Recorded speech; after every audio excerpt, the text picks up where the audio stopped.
Well, folks, welcome to one more edition of Politics and Random. Egberto Willis, your host. Thank you so kindly for being a part of the show. We're going to have a great show for you today. How's everybody doing? How is everybody doing? I trust everybody is A-OK. A-OK. Michael Rudnin, welcome aboard. Biden boosted by Senate rules as GOP bucks infrastructure.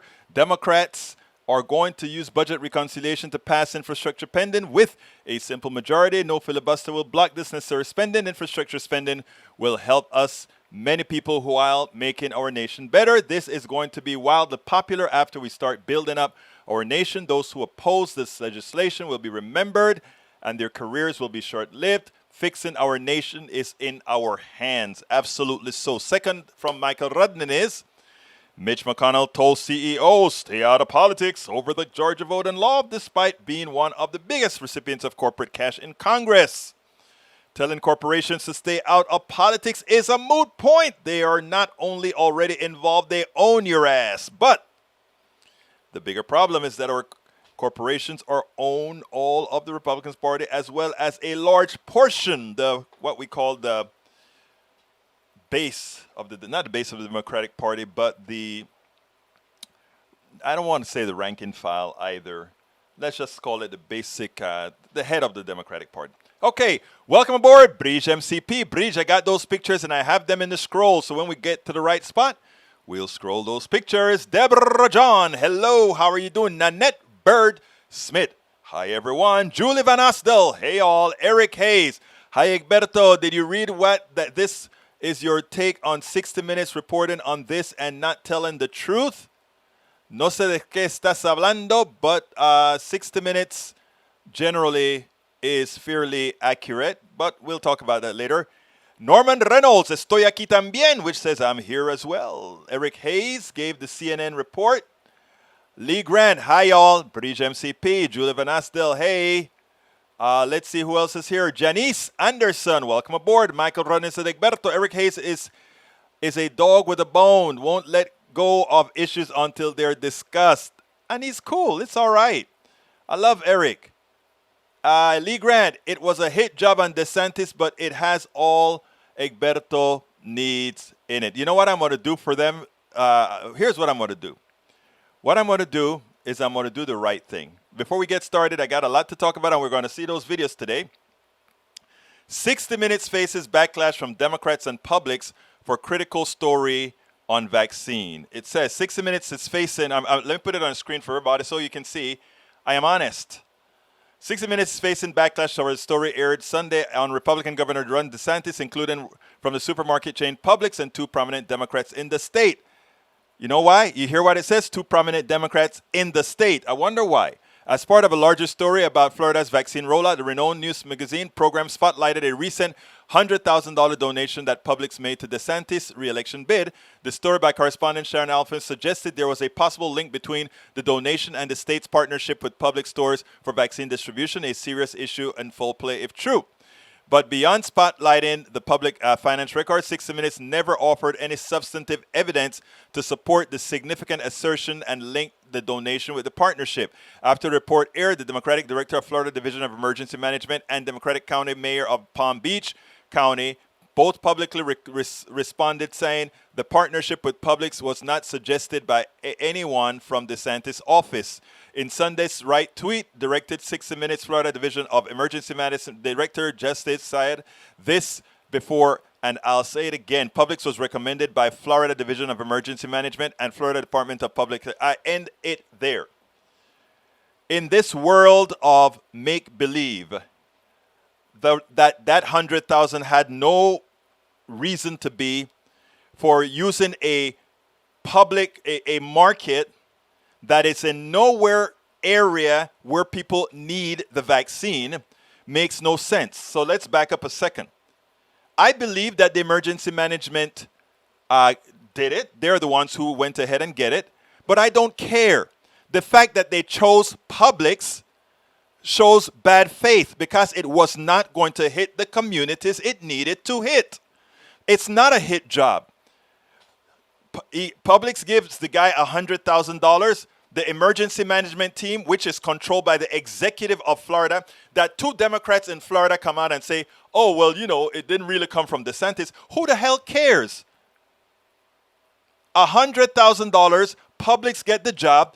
If it was the responsibility of the executive of that state to then say, well, you know, Publix are not in these areas, therefore it should not get the contract. Wake up and understand how politics work, my brothers and my sister. DeSantis, I remain with my status. He is a crook, period. And follow the money.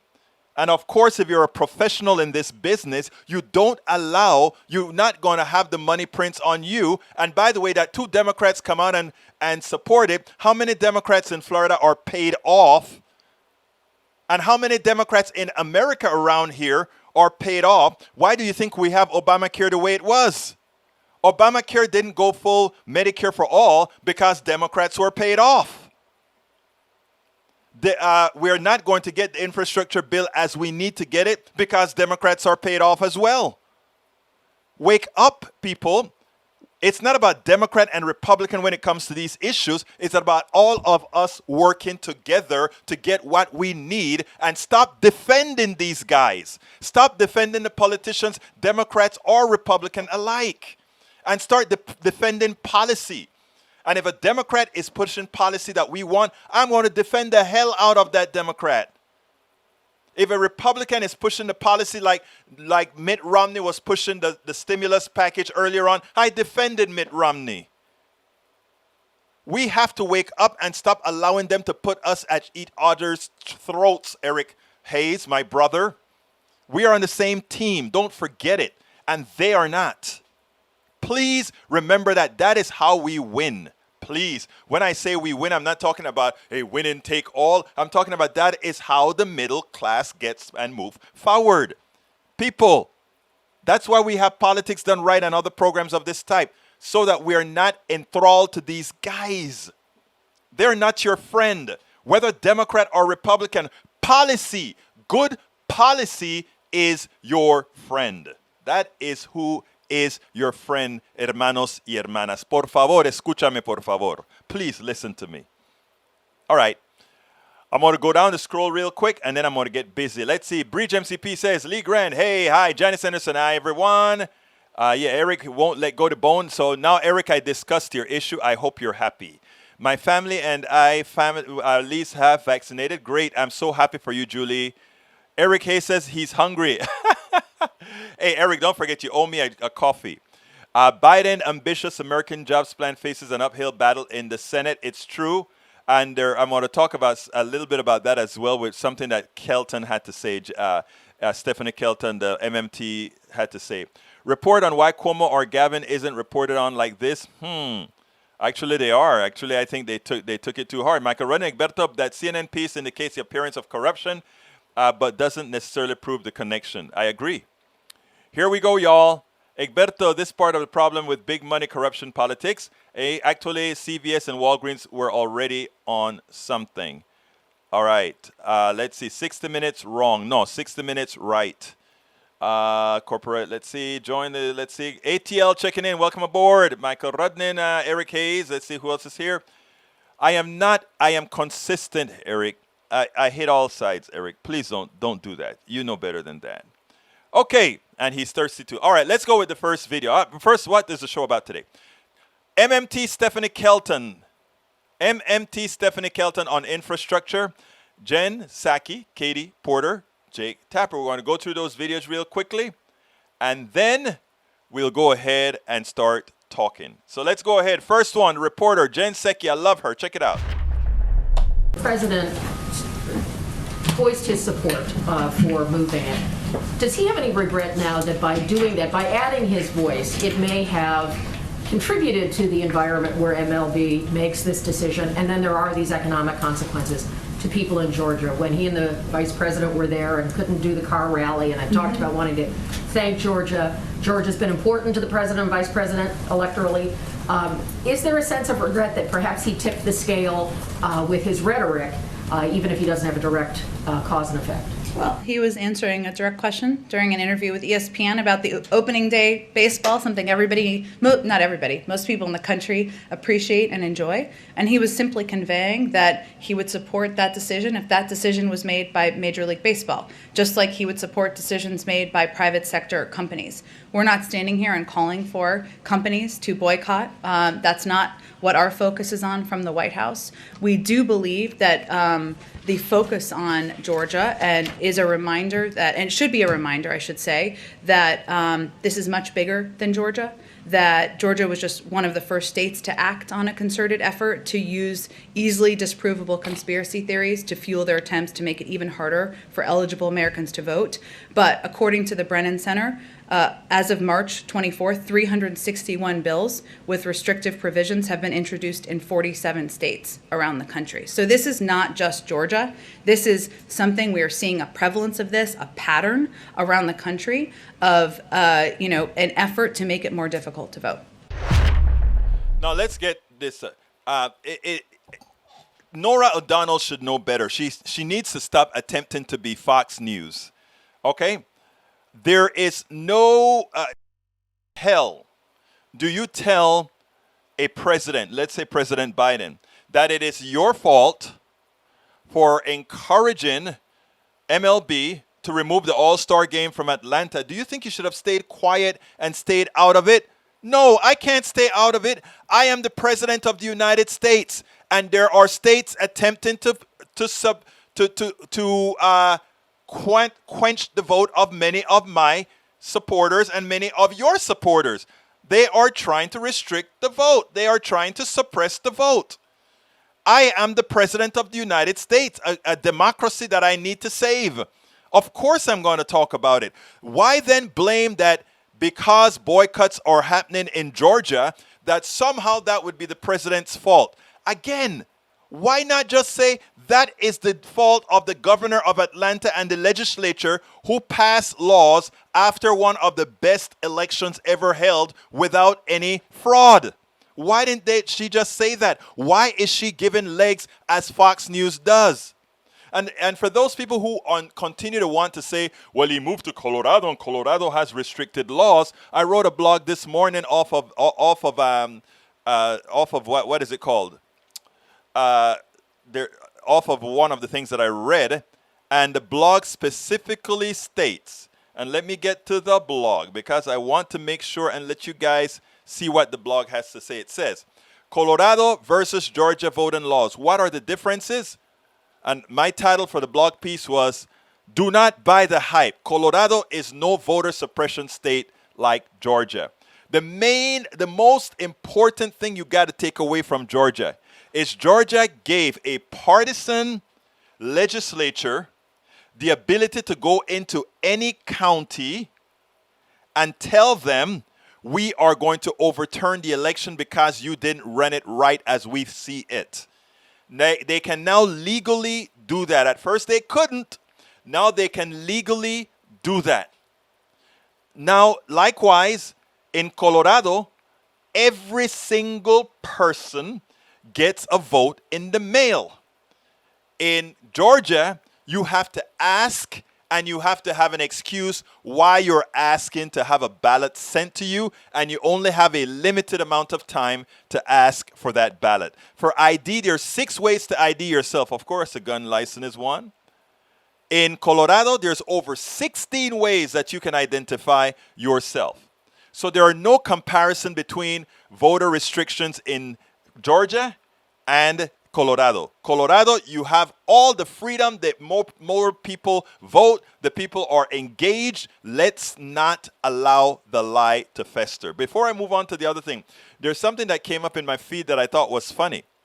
As you know, the crook Donald Trump, who has continuously milked his supporters, who has continuously stole from his supporters, even before he ran for president, decided to do it again. As you know, they had all these boxes checked when people gave donations, and they changed the wording from saying, if the box is checked, you're donating monthly, to change the box to say you're donating weekly. And people don't even notice that. I'm giving to my guy. I'm giving to my hero. So I just go ahead and say, yes, I'm sending to Donald Trump. And it turned out there's this particular guy that gave him $500. He wanted it to be a $500 donation. It turned out they wiped him out $500 a week because he didn't realize the thing was checked. Well, now that this has been reported on, people are knowing about it, so they're starting to uncheck these boxes. They still love Brother Trump, but they want to uncheck the boxes. Look at what happens when they uncheck the box. I want you guys to see the evil within. It says, the language appears to be an effort by the National Republican Congressional Committee to increase its volume of recurrent donations. Here's what they tell their people, and look at it on the screen, folks. It's on the screen. Maybe I should blow it up some so that you guys, oops, not there. I need to blow it up here. I'm going to blow it up here. Look at what that says. We need to know we haven't lost you to the radical left. If you uncheck this box, we will have to tell Trump you're a defector and sided with the Dems. Check this box and we can win back the House and get Trump to run in 2024. Make this a monthly recurrent donation. Think about this. Republicans are telling the people who donate to them, you better do this on a monthly basis or else we are going to tell Trump you're a defector. And since everybody knows Trump is a con man, and you know they know he's a con man, now they may think, I wonder if he is also a mafia man that's going to send somebody to shoot me if I don't give every month. But I mean, this is real, folks. How do you have a president's party, former president's party, that sends a message like this? If you uncheck the recurring donation, we are going to tell Trump you are a defector. Can you believe that? This is big news. Everybody needs to see this. I cannot believe this. When I saw this, I had to do a double take to check to see if we were looking at something in the Onion. This is not in the Onion.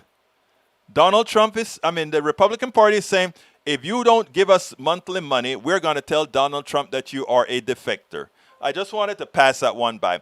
Let me go ahead and give you the second video now. It's about, check it out. You'll see what it's all about. I simply love Congresswoman Katie Porter. Her one of our progressive heroes. She went on with Stephanie Rule today. And in as much as at the start she had this quaint, nicely done sneeze, she went ahead and made her case like no other. Let's go ahead and listen to it, and then let's go ahead and take it on the other side. Congresswoman, if you and I had $1 every time we talked about the gender pay gap, we could put all of our children through private colleges in a blink. How can we realistically address this and create a new normal? Not an idealistic one, realistically. What can we do? We need to be making our voices heard and asking the president to do what he, excuse me, that's my first sneeze on air. I apologize. We need to be asking the president to do what he promised, which is to make child care and investing in women a priority. That's what he promised, and now he needs to deliver. What we've seen in part one of this infrastructure package, which they're calling the jobs package, a title that I don't like, is a focus on, frankly, jobs that are predominantly male, and the good-paying jobs in that package are predominantly male. Construction, engineering, transit, all of those jobs. What happened to the investment in childcare? What happened to the investment in paid family leave? What happened to those things? They're coming in part two, which they're calling the families plan. But to be clear, if women don't have childcare, parents don't have childcare, they can't go to work, just as much as a worker who can't go to work if they don't have a road. So I think part of it is to really understand that this is a little different than the repair the roads. This is something we have never done well in the United States. This is the major difference. When you look at our economy and the economy of other countries around the world, this is the single major place the United States has never delivered for the American people. And that's how we need to talk about it. Childcare is not something we do for parents. It's not something we do for women. It is not something we do for children. Stephanie, it's something we do for our economy just as much as investing in broadband or investing in bridges or investing in engineering or manufacturing. That's what childcare is. So the goal here isn't to return to, quote, normal. The goal here is to make the investment that is 50 or 60 years overdue in our economy, which means making sure that everyone, regardless of whether they're a parent, regardless of whether they're a man or woman, can go to work hard, thrive, and succeed. That's an economic issue. There's absolutely an opportunity here with this infrastructure package, and we have a president in Joe Biden who ran on the concept of child care as infrastructure, the care economy as a thing. It's a great opportunity, but now he needs to make it happen. And by putting it in the second plan, I'm afraid there's a suggestion that the things in the first plan are, quote, about jobs, and the things in the second plan are, quote, about families. That's the White House's own terminology. I would have liked to see child care be in this first plan, but I'm eager to see it come out. And when it comes out, we have to make sure that it doesn't occupy a second-class policy position. This is a top priority. Just like infrastructure, just like roads, childcare is infrastructure, period, full stop. We've got to make the investment. Women are participating in the workforce at the lowest level since 1988, since I was in 8th grade. That is going to hold back our economic recovery. So if you care about our economy, if you're a CEO, if you're a parent, a grandparent, someone who's never had kids and never wants them, and I wouldn't blame you at this point in the pandemic, you still need to be speaking up and supporting child care investment. You know, she is so right. Now, I want to add something to that because it's something that I'm also putting in my new book, How to Make America Utopia. Why is it that we think economy, business, and all these issues first? In other words, our capitalist structure, we think economy, business first. We don't think humanity first, and how do we create a business structure around it that creates a livable humanity. We have to reprioritize what is really good for us or what makes us happy.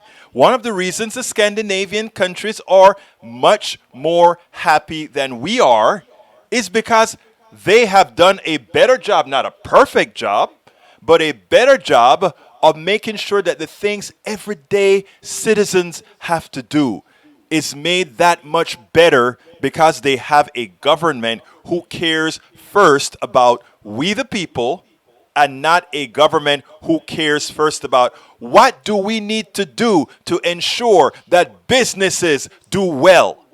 If people do well, business will do good enough. And that's all we need business to do, good enough. Forget about Milton Friedman as far as what the reality is with corporations. The sole purpose is to enrich the shareholder. People, let's think a little bit about humanity. Absolutely so. Let me go ahead and throw out the second to last video before I go ahead and do my ass. So here we go.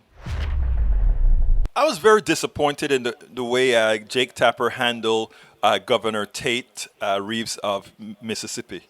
I mean, this guy made, if you take a listen to what he had to say about infrastructure, he made a mockery out of truth and he made a mockery out of making sense.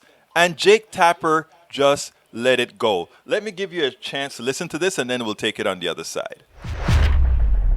Let's turn to President Biden's new infrastructure bill. The American Society of Civil Engineers gives your state a D- for your roads and bridges. Almost 1 in 10 bridges in Mississippi are structurally deficient. The number of roads in poor condition is double the national average. A winter storm just knocked out water in your state capital for weeks. This legislation would commit more than $100 billion to fix roads and bridges. Could Mississippi use the help? Well, there's no doubt that Mississippi could use our fair share of $100 billion. The problem with this particular plan, though, is although the Biden administration is calling it an infrastructure plan, it looks more like a $2 trillion tax hike plan to me. That's going to lead to significant challenges in our economy. It's going to lead to a slowing GDP, and it's going to lead to Americans losing significant numbers of jobs. Infrastructure, Jake, is an area where Republicans and Democrats ought to be able to come together and do something good for the country. But as you mentioned, this plan spends $110 billion on roads and bridges and spends more than that on the combination of Amtrak and public transit. And what's even worse, it spends $100 billion on clean water, which Mississippi could certainly use,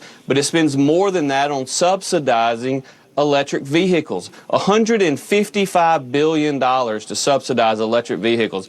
That is a political statement. It's not a statement on trying to improve our infrastructure in America. At that point, Jake simply went on and asked, how do you pay for it? Now, he made some very distinct statements that made absolutely no sense. First of all, his state is in dire straits. Jackson, Mississippi. These folks stayed without water after the freeze for over a month. Their water system is dilapidated, old, outdated. It needs new coverage. And then he says, he spends $100 billion on clean water. So what is it that you want your folks to drink? Polluted water? And then continuing on that, he goes ahead and he says, he spent a lot of money on electronic vehicles. Isn't charging stations for electronic vehicles, isn't that considered infrastructure? He goes and he said, oh, and this is going to cost jobs in the long run. That is the biggest lie that needs to be mitigated right away.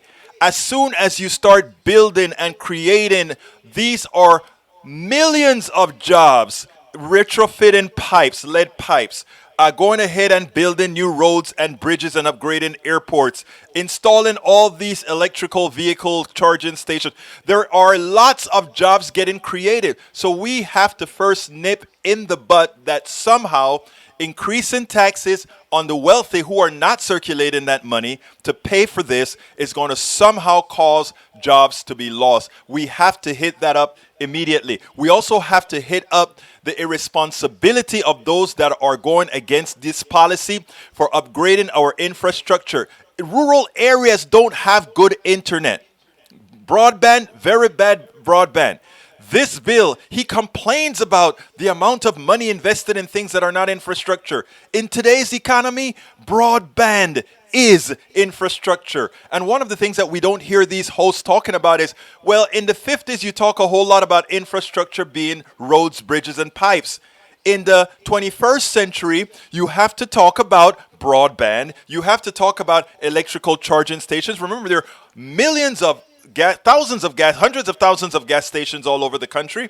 Those have to get retrofitted with being able to charge electric cars as well.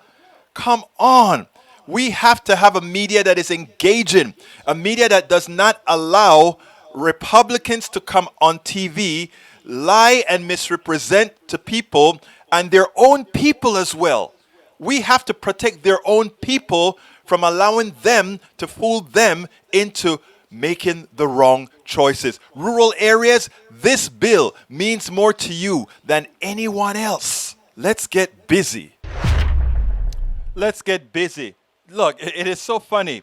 Everything that the Republicans are against hurt rural areas. They want to privatize the post office. I can send a piece of mail for 52 cents from Houston to Timbuktu, Louisiana, or Timbuktu, Maine, where FedEx, UPS, DHL don't go. If you want to send something there, DHL charges you a whole bunch of money, and afterwards they still don't go. They then give it to the post office and say, okay, you carry it the last few miles. They want to get rid of that. Who does that hurt the most? Those of us that live in urban areas, the mail works fine. We want to send something to one urban area to another, it's fine. But send it to Timbuktu, Arizona, where a lot of those Trumpists live, where a whole lot of those white supremacists live, where a whole lot of all those people live. The policies that the Republicans are against are policies that help these people. And it is so hard because the Republican Party keep them so blinded in hate that they can't see that the party they're supporting are actually screwing them. But it's your job, my job, our job to help our brothers and sisters on the other side understand why they should be on our side, why we should be on the same side. Because what we're looking for is that which help us all. Anyway, folks, please, please, please, please, if you are on YouTube right now, please click that join button. Please become a member of the PDR Posse. You can become a member of the PDR Posse by just clicking that join button on YouTube. But if you are on another channel, meaning Facebook Live, or you are on YouTube Live and you don't see the button, or you are on Twitch or Periscope, please go ahead and go to politicsdoneright.com/YouTube. politicsdoneright.com/YouTube. You can also subscribe to our channel there. If you subscribe now and I see that green sticker come up, I'll paste that green sticker into the view so that everybody can see, yes, we have a new donor. And by the way, one of our own members of the PDR Posse, Bridge MCP, she designed a cup. And there is the link to get the cup. And you know what? I got more pictures, people. I got more pictures. So as you can see, that's a PDR Posse's cup there. Roberto Luis showing his thing. Bridge MCP, our leader, showing herself with the cup that she designed. Linda E., who will be with us again shortly when she gets over a few things. And Norman Reynolds is in the house with us today. And let's see who else is on the picture. We got Sue. And who else other than Sue? But we've got Pat. Thank you guys for being members of the PDR Posse and sporting our cup. We need your support. Folks, you can also support us via Patreon, Patreon. That is politicsdoneright.com/Patreon. We need a lot of your support on Patreon. We're really down on Patreon. We need about 1,000 people. I think we only have like 134. So please consider joining us on Patreon. You can give as little as you want or as much as you want, whatever subscription level you want. So I either would love to have you on YouTube as a part of the PDR Posse or on Patreon. And if you want to do both, you can do both as well. We have quite a few people that are doing both. Some of them are doing 3. You can also support us via PayPal, which is politicsdoneright.com/PayPal. politicsdoneright.com/PayPal. By the way, you see that book on the screen right now? That book on the screen is my book, It's Worth It, How to Talk to Your Right-Wing Relatives, Friends, and Neighbors. Go ahead and visit our Amazon to get a copy. Please click on that link to get a copy of the book. But if you want to get rid of the middle person, go ahead and go directly to our store, which is at politicsdoneright.com/store, politicsdoneright.com/store. That way you get rid of the middle person, and you can also get our T-shirts, our hoodies, or face masks, all that good stuff. And by the way, if you are on YouTube right now watching our program on YouTube, there's a rack there where we have all our products as well with our logos, all that good stuff. Please, please, please consider doing that. So, folks, please support the program best you can. We do need your support. We cannot do this without you at all. This is your show, and I think just like yesterday, we only did what you wanted us to do. In fact, you threw all these videos and said, Egberto, we're not seeing those damn videos today. We're going to see those videos tomorrow because we want to talk today. And you sure as hell did talk yesterday. Anyhow, let's go ahead and talk to Stephanie Kelton. Listen to what Stephanie Kelton had to say. I wrote a piece based on something that she wrote in the New York Times. I think I'm going to pull that baby up, and then we will get, por favor, ¿dónde puse esa cosa? ¿Dónde lo puse? Para ver dónde lo puse, creo que está ahí. All right, so let's go ahead and talk about Stephanie Kelton. Let's go ahead and put that on, and then we'll move on from there. Stephanie Kelton, economist Stephanie Kelton, wrote a very important piece in the New York Times today. It is based on, of course, you know, she's one of the economists who push modern monetary theory, also known as MMT. And she made some great observations. And I tell you what, it kind of gave me pause initially because if you remember a few weeks ago, Larry Summers came out against the largesse of the stimulus package, saying that it could have an effect on other projects that one may want to do. Again, this big infrastructure project. And Stephanie, if you read some of the undertones of what she had to say, it also gave the impression that if not done carefully, in fact, having that big stimulus as well as having the big infrastructure project could be inflationary if things are not done correctly, but that's not where it ends.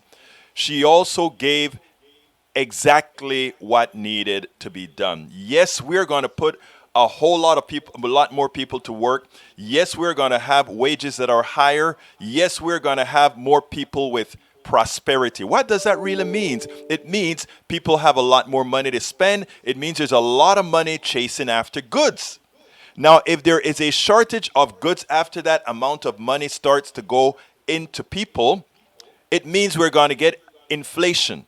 And that inflationary pressure is likely to eat up that prosperity that you got. I mean, if you were paying $1 for gas and now it's $2 for gas, and your increase in prosperity is only 75%, then you're at the losing end of increase in prices. That's an exaggeration, but I think it's important to note.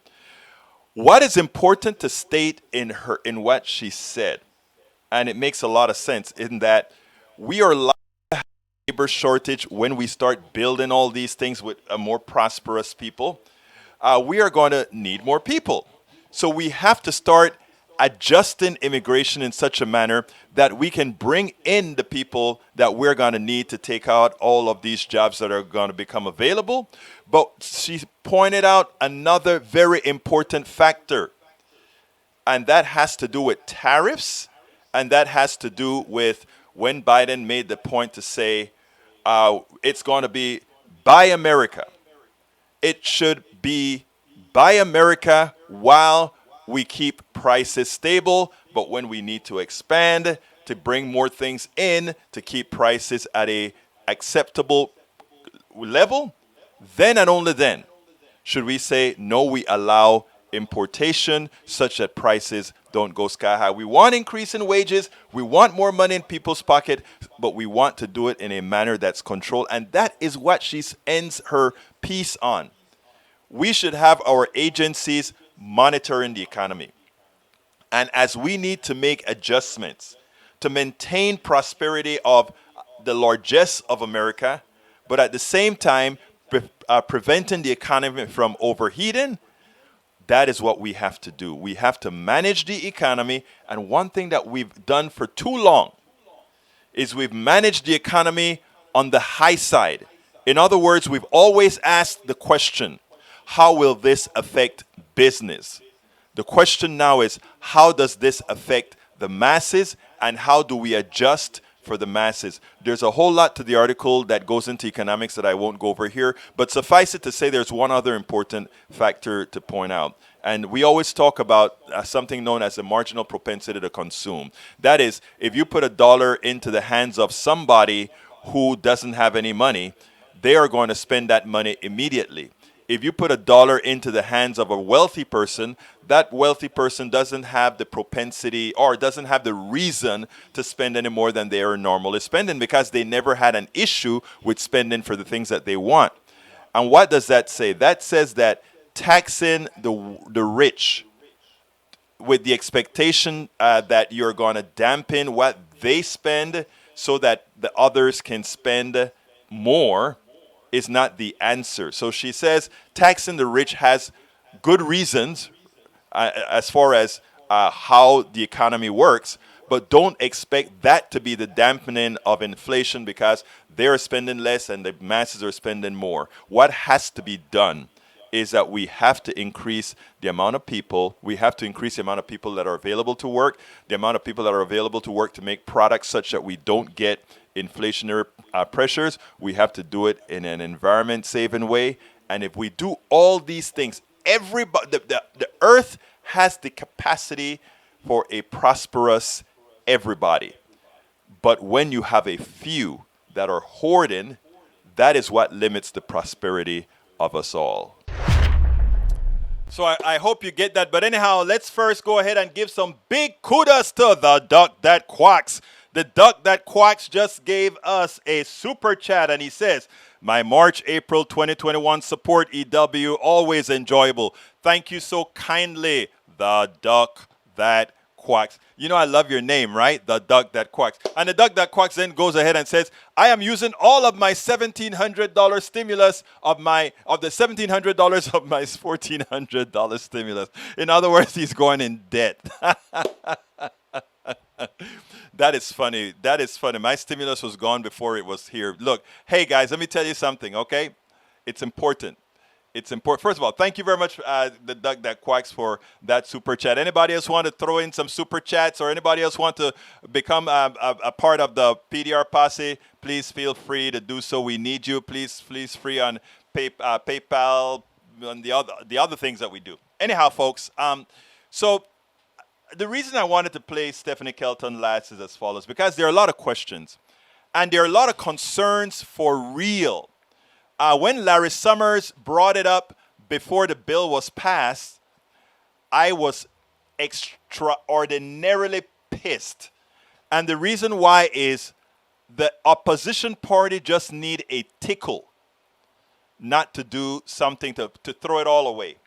I understand the potential inflationary pressures of throwing $2 trillion into the economy quickly and then bringing an extra $400 billion a year on top of that from the spending for the infrastructure. I get it. And let me try to get it. Let me first tell what can happen and then how we can mitigate it. Okay? Because Eric had an important question. Eric says, how do you keep prices stable if costs across the board rise? Gas, electric, food, all necessities are going to be more expensive. The first question I ask is, why are those commodities going to be more expensive in your opinion? In your opinion, they're going to be more expensive because there's more demand, and that's true. If there's more demand and we don't provide the supply, in other words, we don't provide improved supply, the prices are going to go up. You're absolutely right. And when everybody starts to work and have money in their pockets, that's what's going to happen. But here's the thing. When you have more people working, what are they doing? They're working to make more stuff. So what Kelton is saying is, stop looking at deficits. Stop looking at taxes.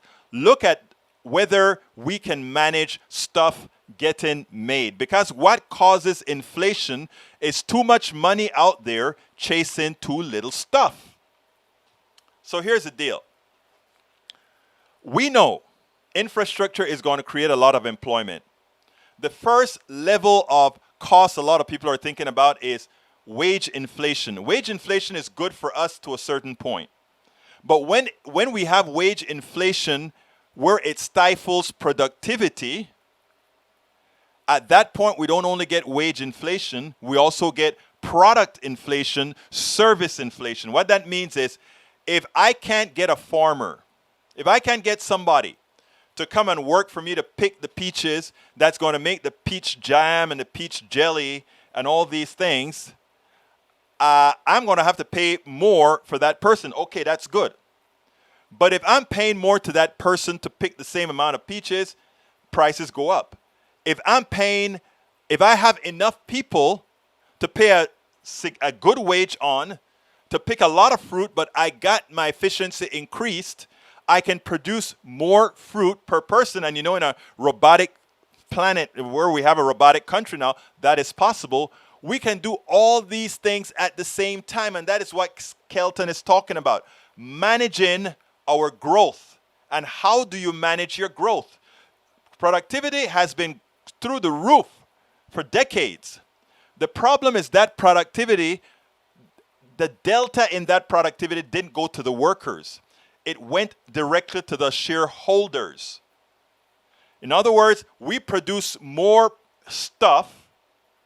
We kept making the same amount of money, and the wealthy got the extra amount of productivity we created from doing more stuff. What we are saying is we're stopping that. Several ways. Increasing taxes on corporations means if they really want better productivity, they pay their employees more, which means they have less taxable corporate income. They got more productivity. it's all around works out better. All right, let me go ahead and start seeing what kind of questions we have here. Let's see. Michael Rudden says, phone all senators, push American job. Yeah, we're going to have to push the American job plans. 202-224-3121. Again, 202-224-3121 to say push the American jobs plan. AVQ also says, MMT says that if supply and services exceed demand, there won't be inflation. It is impossible for there to be inflation if supply exceeds services and demand. We know that. If supply and services exceed demand, exactly. And right now we have so many unemployed people, we can keep a lot of people, we can bring a lot of people back into the economy. But here's where we have to get the balance. Here's the balance here. It's important. What we have to do is remember that as we get more people into the market making more money, they are spending more. So let's give an example. The Chinese restaurant around the corner, they give coupons all of the times because they want more business. So my effective price of buying food there has gone down because I can use a lot of coupons because they need to increase the business there. As more people get jobs, more people will be willing to go to the restaurants without the need for a coupon. So my effective price of that meal goes up.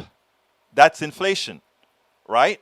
So there are a lot of things like that that are going to happen. So we are going to get a certain level of inflation. But we want to keep inflation at a level lower than our increase in prosperity. As long as we do that, we're ahead. And we've been doing that for a long time. We've always had like 2-3% inflation and growth rate in many areas at 4%. So you're always ahead of inflation. Unfortunately for the average American citizen, that is not the case.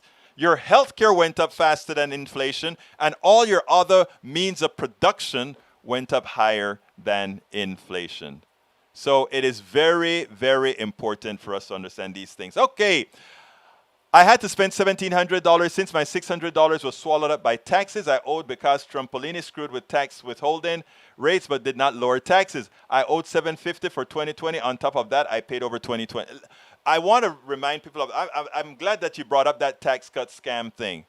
Because what they did is they went ahead and changed the deductible, the withholding on a lot of people's salary. They thought, oh, we got a tax break from Trump. No, they just recalculated. And then at the end of the month, they just gave back some of the money they would have normally not given back to you when you asked for it at the end of the year. They just went ahead and gave it to you. To you was a tax break. But they knew what they were doing. The only people that got the real tax break was those at the top. Thank you for pointing that out, the duck that quacks. E2247 says $1,000 per month governmental assistance check to everyone with annual income less than $40,000. I could live with that. No exceptions. I could live with that as well. Let's see what else I have here to talk about from my people in the list. How do you balance wage inflation between large companies and smaller companies because the dollar is not the same in the spend process based on their size? I think I understand the question. Let me, and you can tell me if I get it right. If I am Amazon and I'm going to buy sugar, I can buy sugar in bulk, and the price for sugar may be, let's say, $5 a pound. But if I am a small business, I can't buy in bulk, so I have to buy in pieces, and that may cost me $6 per pound. There's no competition there, and there's no way to mitigate that. It has always been that way, that if you have the value of scales, you can do better. The only solution to that is that there are some people who enjoy the difference in going to a mom and pop store and getting things than always going to a Walmart or a Costco or whatever. The problem with the pandemic is the pandemic has kept people like myself as well just clicking a button to get the products that they want, and people learn that behavior. And when you learn that, it's so much I am so much more productive because I can stay at home, I can click something while I'm writing a blog, and instead of having to take an hour or an hour and a half out of my day to go somewhere, I can have it at my doorstep for cheap. The answer to the question there is basic income. And what do I mean by that? The design of society, our economy, is not divine. And it gives advantages to some and disadvantages to others. Basic income is one of the equalizers in that field. Let me explain what I mean by that, my brother. There is some formula that we can use to mitigate that in a free-flowing economy, we should not have the size of a company dictate what its raw material cost is going to be. But since that is the case, just like certain companies get grants for pulling oil out of the ground at a disadvantage, some people, all these big companies get all kind of disadvantage subsidies. We can design disadvantage subsidies in maybe tax abatements, tax breaks for small companies to mitigate some of what you've just explained there, Eric, because that is a true, what you've just pointed out there is an absolute truth that makes small business have a disadvantage from large businesses. And if we want a vibrant economy where they coexist, we have to have a field leveling policies. So good point right there, Eric. It's good. I hope you understand the answer, because that is what we do. Taxing smaller companies the same as big companies, as well as raising wages or apples and oranges. Taxing smaller companies the same as big companies, as well as raising wages or I don't understand what you're saying there. You may want to do that. Amazon gets advantage for being a monopoly. Yes, they do. They get an advantage for being a monopoly. That is a fact. Barnes & Nobles has done that by incorporating Starbucks in many stores. A welcome hangout. Exactamundo. Man, I got me some smart people in my room. Very smart people in my room. Anyhow, folks, we're coming close to the end of the show. Before I shut it down, anything anybody wants to say? I'm going to start calling people out. Break them up. Oh, wow. Eric, a Republican is saying break these monopolies up. I have mixed feelings. Let me explain. Amazon, if Amazon, the model that creates Amazon, I could understand Amazon being a quasi-regulated monopoly, because there's efficiency in scales in the way they distribute other people's product. Let me give an example. Amazon doesn't sell anything it creates on its own. A lot of small companies, including me, all my books are sold through Amazon. They're a company. So, because they are a necessary company, I consider Amazon almost like a, what do we call it? What do we call these companies that are needed, that we have to regulate? Like the phone company, like the companies like that. I consider them that kind of a company that needs to be regulated, sort of very tightly, or government control. Because it's not Amazon that's creating anything. Amazon is the infrastructure that delivers utility. Thank you very much, Norman. Public utility, exactly. Public utility. Amazon is a company that just distributes other people's things. So they distribute the intellect and the services and a lot of stuff from other people. They create nothing. So at that point of creating nothing, we have a guy that became $160 billion rich. That's not really how things should work. So I think at that point he created something, give him a bonus, and then it should go to the commons. How that is attained, I'm not sure, but I got to get out of here. Welcome aboard, Michael Rudden, Norman Reynolds, Eric Hayes, Carl Cox, AVQ. Let's see who else is here. The Duck Duck Quacks, thank you for that contribution. Duck Duck Quacks, Carl Cox. E2247, welcome aboard. Going down the list, going up the list. Let me see. Let's see. Bridge MCP, muchas gracias por estar aquí. Let's see who else is here. If I miss you, forgive me. Going up. The duck that quacks. Lee Grant, welcome aboard, brother. Let's see who else is here. Scrolling up. Carl Cox, I think I got you. Oh, my eyes is giving me trouble today. Deborah John, welcome aboard. Tom C, welcome aboard. Julie Van Astel, welcome aboard. Lee Defender Fur, welcome aboard. Let's see who else is here. I got Lee Grant already. I think I got Carl Cox. If I miss you, just drop a line underneath. Paul Fleming, welcome aboard, Paul. ATL in the house. Let's see who else is here. I got Jenny Sanderson, welcome aboard. Norman Reynolds, I got you already too, brother. Let's see who else is here. And I think, let me get scrolled back down to the bottom. Julie, welcome aboard. You too, Julie. All right, folks, I got to get out of here. My name is Egberto Willies. This is Politics Done Right. And you know how I end this baby. I am what? Out. We spend a lot of time deconstructing the news, trying to parse it into a form that everybody can understand. We try to find those little nitpicks where it flies above the fray, etc.